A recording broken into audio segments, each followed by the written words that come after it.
Hello everyone, my name is Brahmawaya Sahu and welcome back to my YouTube channel Fairy to Physics। तो आप सब लोगों को ये पता है कि हम लोग नीट का प्रीवियस ईयर क्वेश्चन प्रैक्टिस कर रहे हैं। तो ये है आपका लॉज ऑफ मोशन का पार्ट 4, जिसमें कि हम लोग 2017 से लेके 2025 तक का क्वेश्चन डिस्कस करने वाले हैं। ओके, तो चलिए शुरू करते हैं। पहला क्वेश्चन दिया गया है, two blocks A and B of masses 3m and m respectively are connected by a massless and inexchangeable string. The whole system is suspended by massless spring as shown in the figure. The magnitudes of acceleration of A and B immediately after the string is cut are। देखिए यहाँ पे एक spring है और एक string है, spring है, string है। तो बिफोर कटिंग क्या होगा? बिफोर कटिंग का सिचुएशन क्या है? बिफोर कटिंग ये आपका स्प्रिंग कनेक्टेड है 3m मास से और m मास नीचे है। तो यहाँ पे नीचे कितना लग रहा है 4mg और यहाँ पे जो टेंशन होगा उसका वैल्यू होगा t। तो बिफोर कटिंग हम लोग बोल सकते हैं t इक्वल टू 4mg और kx equal to 4mg। Okay, तो इसके बाद क्या होगा? जब हमने इसको कट कर दिया स्ट्रिंग को, आफ्टर कटिंग स्ट्रिंग को जब हमने कट किया तो आपको पता है कि जो स्प्रिंग होता है उसका टेंशन और उसका जो फोर्स है वो सडनली जीरो नहीं होता है। तो यहाँ पे क्या होगा? 3m यहाँ पे होगा, ऊपर कितना लग रहा है फोर्स? 4mg। अभी हम जब m को कट करेंगे तो m तो नीचे चला जाएगा g से, क्योंकि अंडर ग्रेविटी आ जाएगा, अंडर ग्रेविटी, क्योंकि हमने स्ट्रिंग को कट कर दिया। ओके, बट 3m के ऊपर नीचे लग रहा है 3mg और ऊपर लग रहा है 4mg। तो इसका एक्सेलरेशन कितना होगा? नेट फोर्स कितना है? 4mg के 3m के ऊपर माइनस 3mg किसके ऊपर? 3m के ऊपर। एक्सेलरेशन मान लेते हैं a। तो a आपका जो हो जाएगा वो g/3 हो जाएगा। मतलब एक्सेलरेशन ऑफ a ऊपर होगा g/3 और जो एक्सेलरेशन ऑफ b होगा वो होगा g। तो आपका ऑप्शन जो है ए वो हो जाएगा correct. Which one of the following statement is incorrect? कौन सा स्टेटमेंट इनकरेक्ट है? Okay, rolling friction is smaller than sliding friction. Yes, आप लोगों को ये पता है कि सबसे ज़्यादा क्या होता है? Static friction, then kinetic friction, then rolling friction. सबसे कम रोलिंग फ्रिक्शन होता है। स्टेटमेंट रॉन्ग नहीं है, ये स्टेटमेंट आपका सही है। Okay, limiting value of static friction is directly proportional to normal reaction. Obviously limiting value क्या होता है? म्यू इंटू एन, तो डायरेक्टली प्रोपोर्शनल टू एन। बिल्कुल सही। Frictional force opposes the relative motion. Yes, frictional force relative motion को oppose करता है। दो बॉडी अगर ऐसे हैं और इसके रेस्पेक्ट में ये बॉडी मूव करेगा तो ये अपोज करेगा। ओके, बिल्कुल सही। Coefficient of sliding friction has dimension of length. Sliding coefficient of sliding friction, कि कोई भी फ्रिक्शन हो जाए कोफिशिएंट, वो क्या होता है? आपका होता है friction divided by normal reaction. दोनों न्यूटन न्यूटन है, कैंसल। तो इसका जो डायमेंशन होगा वो ये होगा यूनिट लेस और डायमेंशन लेस, दोनों होगा। तो आंसर जो यहाँ पे बोला है कि डायमेंशन ऑफ लेंथ, ये गलत हो जाएगा, तो आंसर हो जाएगा आपका डी। चलते हैं नेक्स्ट क्वेश्चन पे। An object flying in air with velocity 20 i cap, 25 j cap and -12 k cap। मान लेते हैं एक बॉडी है, okay, suddenly breaks into 2 pieces in the ratio of 1:5। 1:5 मतलब हम लेते हैं कि जो मास है इनिशियली वो 6m है।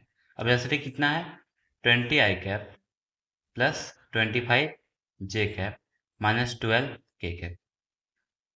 तो इनिशियल मोमेंटम कितना हो जाएगा? 6m into this, 6m into 20 i cap plus 25 j cap -12 k cap। अभी breaks into 2 pieces of mass ratio 1:5। 6m इसलिए दिया क्योंकि टोटल मास 1:5 मतलब m एंड 5m में ब्रेक हो जाएगा। तो m1 हो जाएगा आपका m, m2 हो जाएगा 5m। तो smaller mass flies off with a velocity of this. Velocity is given, velocity of larger mass is asking. Smaller mass मतलब m1, तो v1 दिया हुआ है, v1 कितना दिया हुआ है 100 i cap plus 35 j cap plus 8 k cap. It is asking about v2. What is v2 asking? तो आपको पता है कि initial momentum equal to final momentum, क्योंकि यहाँ पे नेट फोर्स जीरो है, नेट एक्सटर्नल फोर्स जीरो है।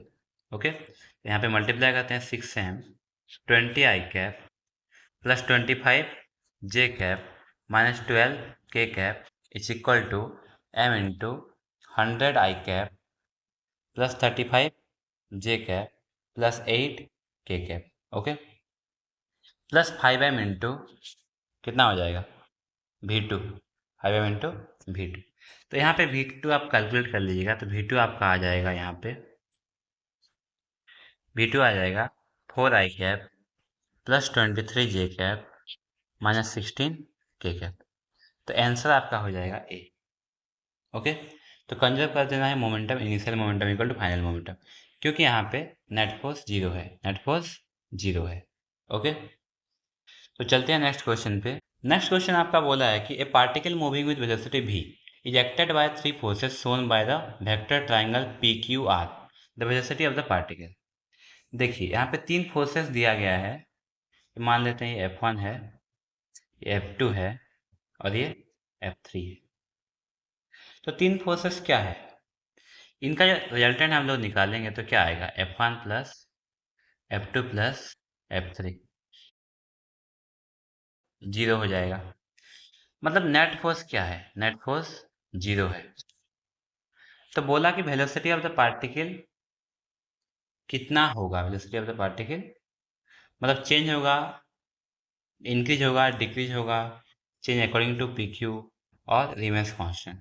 नेट फोर्स जीरो है मतलब मोमेंटम जो है वो कंजर्व है। क्या है, कंजर्व है, मतलब change momentum is zero. So P1 equal to P initial equal to P final, मतलब मोमेंटम सेम रहेगा, मोमेंटम सेम रहेगा। तो ऑप्शन डी इज करेक्ट। चलते हैं नेक्स्ट क्वेश्चन पे। A block of mass 10 kg is in contact against the inner wall of a hollow cylindrical drum. तो इसमें बोला गया कि यहाँ पे एक बॉडी है इनर वॉल पे, इसका रेडियस है 1 मीटर, रेडियस है 1 metre. Coefficient of friction between the block and the inner wall of the cylinder is 0.1। यहाँ पे जो कोफिशिएंट ऑफ फ्रिक्शन है वो कितना है 0.1। Minimum angular velocity needed for the cylinder to keep the block stationary when the cylinder is vertical rotating about the axis. मान लेते हैं ओमेगा से रोटेट कर, तो ओमेगा से रोटेट करेगा तो इसके ऊपर जो फोर्स लगेगा वो लगेगा आपका m omega square R outward centrifugal force. तो ये ना हो जाएगा आपका नॉर्मल, ये हो जाएगा नॉर्मल। तो फ्रिक्शन लगेगा ऊपर क्योंकि नीचे mg लग रहा है। तो आपका जो mg होना चाहिए वो मिनिमम लिमिटिंग फ्रिक्शन के बराबर होना चाहिए, तभी ये नीचे नहीं गिरेगा। तो mg इक्वल टू हो जाएगा लिमिटिंग फ्रिक्शन मतलब mu into M omega square R, M cancel, so omega आपका हो जाएगा g by mu R root. g by mu R root मतलब कितना, ओमेगा का वैल्यू आपका हो जाएगा यहाँ पे g कितना दिया हुआ है 10, म्यू कितना दिया हुआ है, म्यू आपका दिया हुआ है 0.1 और ये दिया हुआ है 1, तो ये आपका हो जाएगा 10 रेडियन पर सेकेंड, 10 रेडियन पर सेकेंड। तो एंगुलर वेलोसिटी आपका हो जाएगा 10 रेडियन पर सेकेंड, ऑप्शन डी। चलते हैं नेक्स्ट क्वेश्चन पे। Two bodies of masses 4 kg and 6 kg are tied to the ends of a massless string.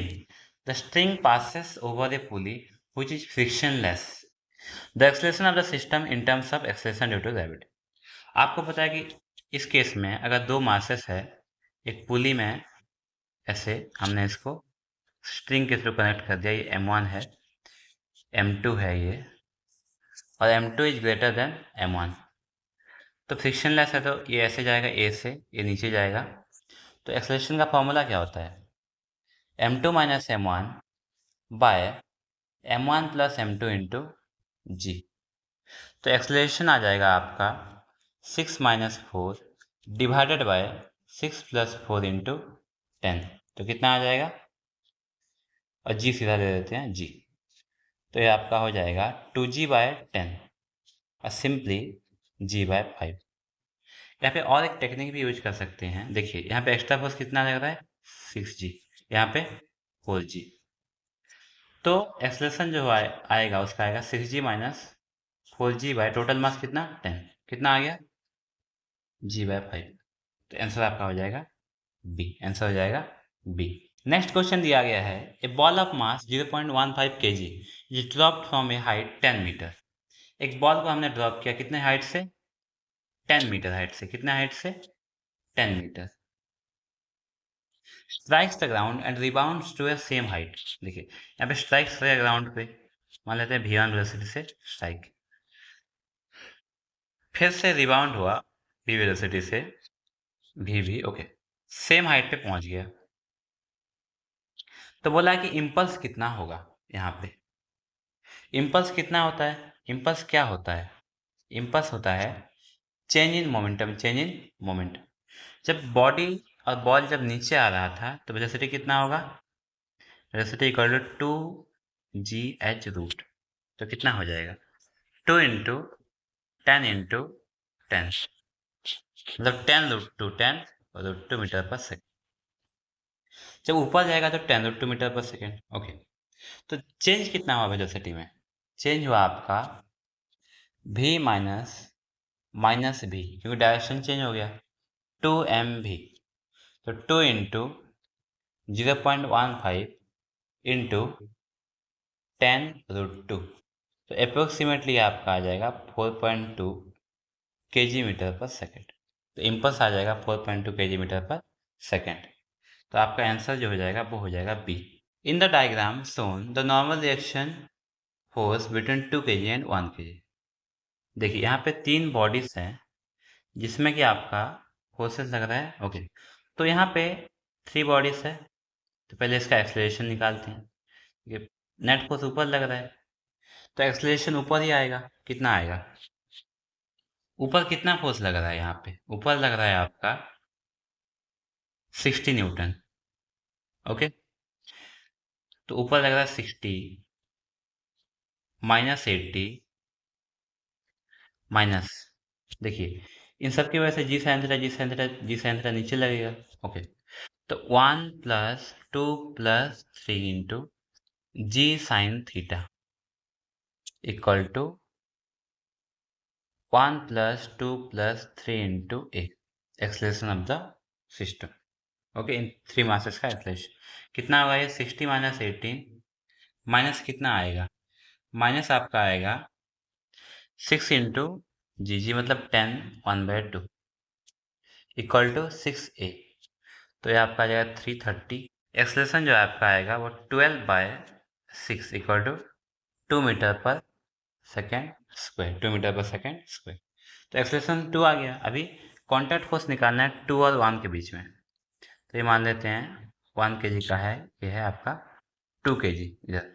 तो यहाँ पे जो कॉन्टैक्ट फोर्स लगेगा वो ऐसे लगेगा। तो हमने कितना फोर्स अप्लाई किया 18 न्यूटन, और नीचे इसका कितना लग रहा है फोर्स 1g साइन थीटा,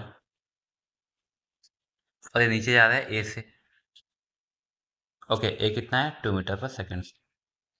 तो यहाँ पे हो जाएगा 18 + 1 into 10 into sine 30 1/2 minus F equal to 1 into 2 M A. तो कितना हो जाएगा, सो एफ इक्वल टू आपका आ जाएगा 25 न्यूटन। तो ऑप्शन हो जाएगा बी, ऑप्शन हो जाएगा बी।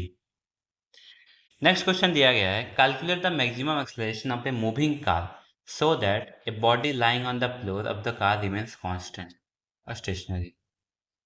देखिए ऐसा एक यहाँ पे एक कार है, ऐसे ये मूव कर रहा है आगे, ट्रक बना दिया लेकिन कार है ये, ओके। कितने एक्सेलरेशन से, ए एक्सेलरेशन से। यहाँ पे एक बॉडी है, सरफेस पे एक बॉडी है। तो जब ये ए एक्सेलरेशन से आगे जाएगा तो इसके ऊपर सूडो फोर्स लगेगा पीछे, कितना लगेगा एम ए। तो यहाँ पे फ्रिक्शन लगेगा आगे। तो इसको स्टेशनरी में रखने के लिए जो लिमिटिंग फ्रिक्शन होना चाहिए वो हमेशा ग्रेटर देन इक्वल टू होना चाहिए एम ए के, yes sir no, greater than equal to होना चाहिए एम ए के। तो लिमिटिंग फ्रिक्शन यहाँ पे कितना होगा, लिमिटिंग फ्रिक्शन होगा म्यू एस इंटू आपका होगा M G greater than equal to M M cancel. तो आपका जो एक्सेलरेशन होना चाहिए वो हमेशा लेस देन होना चाहिए म्यू एस जी से 0.15 इंटू 10। सो एक्सेलरेशन हमेशा लेस देन इक्वल टू होना चाहिए 1.5 मीटर पर सेकेंड। तो मैक्सिमम एक्सेलरेशन कितना होगा, इतना ही। इससे एक्सेलरेशन ज़्यादा हो जाएगा तो सूडो फोर्स ज़्यादा लगेगा और फ्रिक्शन उसको कैंसिल नहीं कर पाएगा, तो बॉडी पीछे स्लाइड करेगा, ये पीछे से स्लाइड करने लगेगा। ओके, तो आंसर आपका हो जाएगा बी।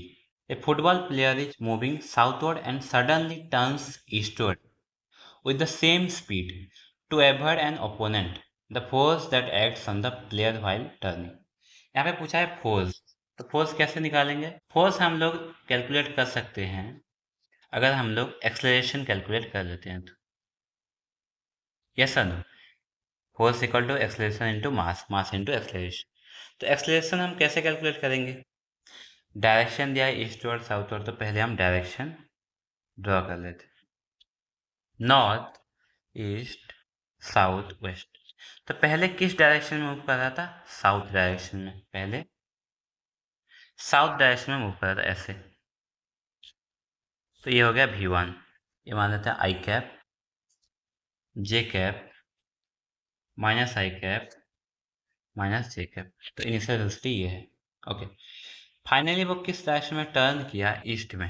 किस डायरेक्शन में टर्न किया? ईस्ट में, सेम स्पीड से। तो इनिशियल जो वेलोसिटी था वो था हमारा माइनस V1 जे कैप। जो फाइनल वेलोसिटी हो गया वो कितना हो गया? माइनस माइनस में प्लस V1 आई कैप। ये चेंज कितना हुआ वेलोसिटी में? V final minus V initial, तो कितना होगा? V1 आई कैप प्लस जे कैप, आई कैप प्लस जे कैप। आई कैप प्लस जे कैप मतलब कौन सा डायरेक्शन है? ये वाला डायरेक्शन है। तो डेल भी इसी डायरेक्शन में है, डेल भी इसी डायरेक्शन में है, मतलब एक्सेलरेशन होता है del V by del T. तो एक्सेलरेशन का भी डायरेक्शन ये है। ओके, तो एक्सेलरेशन का डायरेक्शन ये है, तो फोर्स का डायरेक्शन भी ये है। तो फोर्स का डायरेक्शन कौन सा हो जाएगा? North east. कौन सा हो जाएगा? North east. A 1 kg object strikes a wall with velocity 1 metre per second at an angle of 60 degree with the wall and reflects at the same angle if remains in contact for 0.1। देखिए, एक wall है, एक body, एक ball, हमने इसको throw किया, ये incident हुआ यहाँ पे, स्ट्राइक किया कितने डिग्री पे? 60 डिग्री पे, और सेम एंगल पे ये वापस चला गया। तो आपको पता है इस केस में जो चेंज मोमेंटम होता है वो होता है 2mv साइन थीटा। पहले भी हमने ऐसा क्वेश्चन किया था। तो यहाँ पे फोर्स पूछा है, तो फोर्स क्या होता है? Del P by del T, मतलब 2mv sine theta by del T. 2mv sine theta कितना होगा? 2 इंटू 1 इंटू भी 1 साइन 60 डिग्री डिवाइडेड बाय कितना? 0.1 डिवाइड बाई 0.1। तो ये आपका हो जाएगा साइन 60 मतलब 2 इंटू 1 साइन 60 √3/2 बाय 0.1। तो ये आपका हो जाएगा 10√3 Newton. A block of mass 2 kg is placed on inclined plane rough surface of coefficient of friction mu if G is given net force asking। देखिए, कोफिशिएंट ऑफ फ्रिक्शन दिया हुआ है, तो यहाँ पे पहले हम लोग फाइंड करते हैं कि ब्लॉक के ऊपर मैक्सिमम कितना फ्रिक्शन लग सकता है, मतलब लिमिटिंग फ्रिक्शन। लिमिटिंग फ्रिक्शन होता है mu M G cos theta यहाँ पे। ओके, म्यू कितना है? म्यू दिया हुआ है 1/√3 into 2 into 10 into cos 30 degree, cos 30 √3/2 हो जाएगा। 1/√3 into 2 into 10 into √3/2। √3 cancel, 2 cancel, कितना हो जाएगा? 10 न्यूटन। अभी नीचे फोर्स कितना लग रहा है? नीचे लग रहा है आपका एम जी साइन थीटा, कितना हो जाएगा? 2 इंटू 10 इंटू साइन 30 1/2, मतलब नीचे भी लग रहा है 10। मतलब जो फ्रिक्शन है वो बराबर है, लिमिटिंग फ्रिक्शन जो बराबर है वो आपका एम जी साइन थीटा के बराबर है। तो ब्लॉक जो है यहाँ पे रेस्ट पे है, ब्लॉक अगर रेस्ट पे है तो नेट फोर्स जीरो है, नेट फोर्स जीरो है।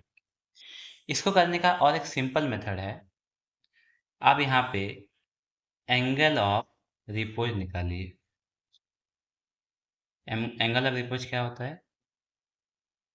Phi equal to tan inverse mu.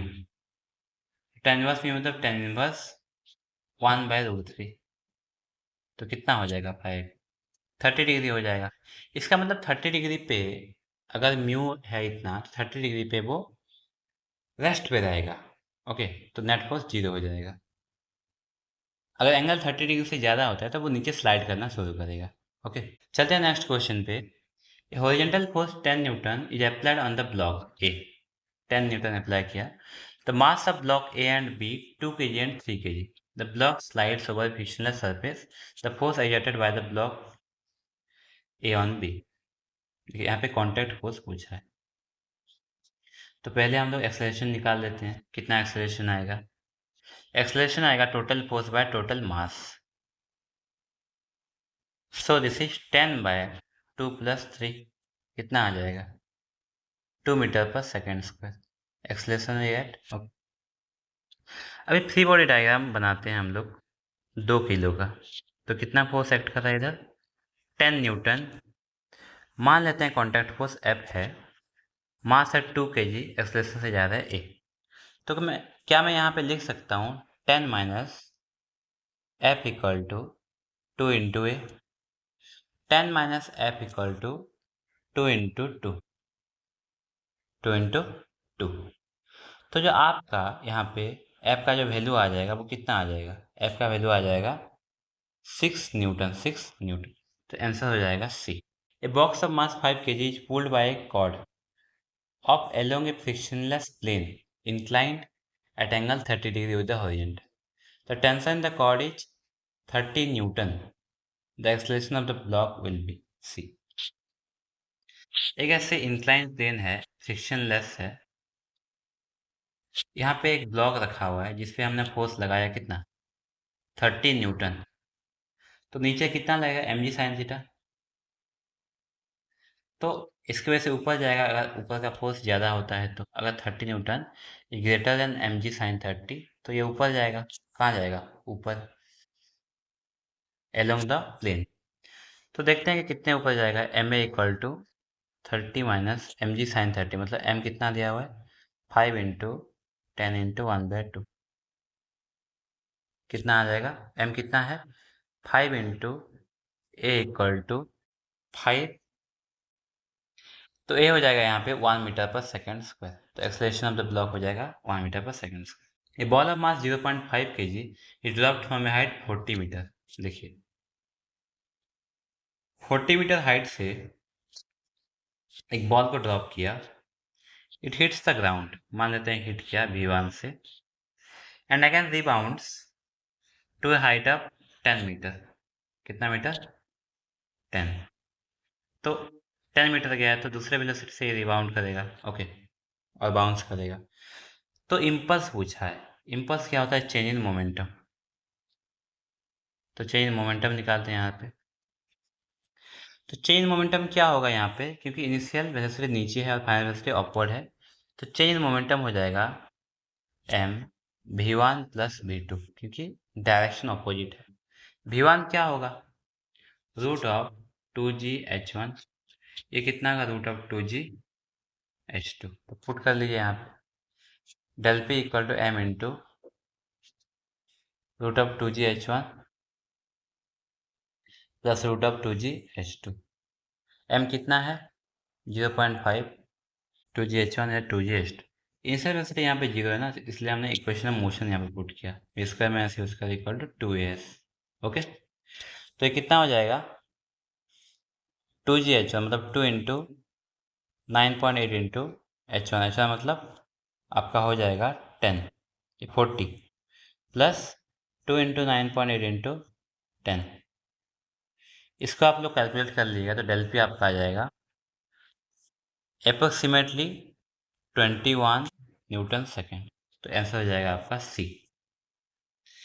चलते हैं नेक्स्ट क्वेश्चन पे।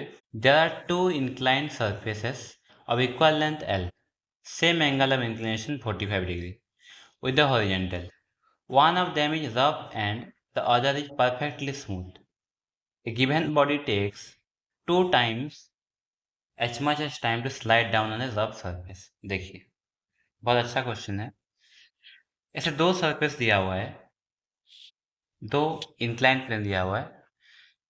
पहला इंक्लाइन प्लेन है आपका स्मूथ, ओके, पहला है स्मूथ, तो ये है स्मूथ, ये है रफ। एक बॉडी यहाँ पे टॉप से स्लाइड करता है दोनों में, तो यहाँ पे बॉडी स्लाइड करेगा तो कितना फोर्स लगेगा, mg साइन थीटा, क्योंकि ये थीटा है तो यहाँ पे भी। बट रफ में क्या होगा, mg साइन थीटा नीचे लगेगा और म्यू mg कॉस थीटा ऊपर लगेगा, क्योंकि नॉर्मल यहाँ पे mg कॉस थीटा है। ओके, तो इसमें एक्सेलरेशन जो हो जाएगा, mg साइन थीटा फोर्स लगा है तो mg sine theta equal to ma, तो एक्सेलरेशन हो जाएगा g साइन थीटा।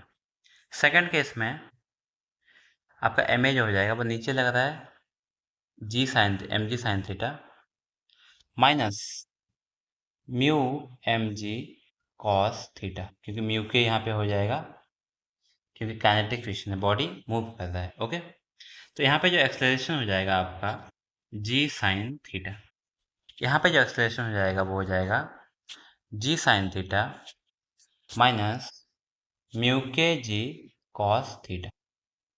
दोनों केस में एक्सेलरेशन पता चल गया। अभी दोनों का लेंथ सेम है, ये वाला लेंथ सेम है तो हम लोग यहाँ पे अप्लाई कर सकते हैं। इनिशियली दोनों रेस्ट पे था तो S1 इक्वल टू S2 है, दोनों का सेम डिस्टेंस ट्रैवल करेंगे। बट पहले केस में जितना टाइम लगेगा इसमें 2 गुना टाइम लगेगा सेकंड केस के कंपेयर में, क्योंकि सेकंड जो है वो इंक्लाइंड प्लेन है जिसमें कि फ्रिक्शन है, तो उसमें ज़्यादा टाइम लगेगा। तो T2 हो जाएगा 2 इंटू T1। ओके, तो अभी यहाँ पे हम लोग S equal to half T square put करते हैं, तो टी स्क्वायर हो जाएगा आपका 2s बाय ए, 2s बाय ए। तो पहले केस में कितना हो जाएगा, T1 square equal to 2 into S by A, मतलब जी साइन थीटा। दूसरे केस में T2 square equal to 2s by G sine theta minus mu K G cos theta. अब T2 जो है वो 4T1 स्क्वायर है, 4T1 square equal to 2s by G sine theta minus mu K G cos theta. तो यहाँ पे put कर लेते हैं तो आपका आ जाएगा 2s by G sine theta equal to 2s by G sine theta minus mu K G cos theta. तो ये कैंसिल हो जाएगा, ये दोनों, तो 4 sign theta minus 4 mu K G cos theta equal to sine theta. तो coefficient of friction यहाँ पे आ जाएगा mu K equal to 3/4 tan theta, 45 degree है तो 0.75, तो म्यू का वैल्यू 0.75। तो यहाँ पे हमारा क्वेश्चन डिस्कशन खत्म होता है। नेक्स्ट पार्ट में हम लोग वर्क पावर एनर्जी का क्वेश्चन डिस्कशन स्टार्ट करेंगे। तो मिलते हैं नेक्स्ट वीडियो में, तब तक के लिए tata bye bye, take care.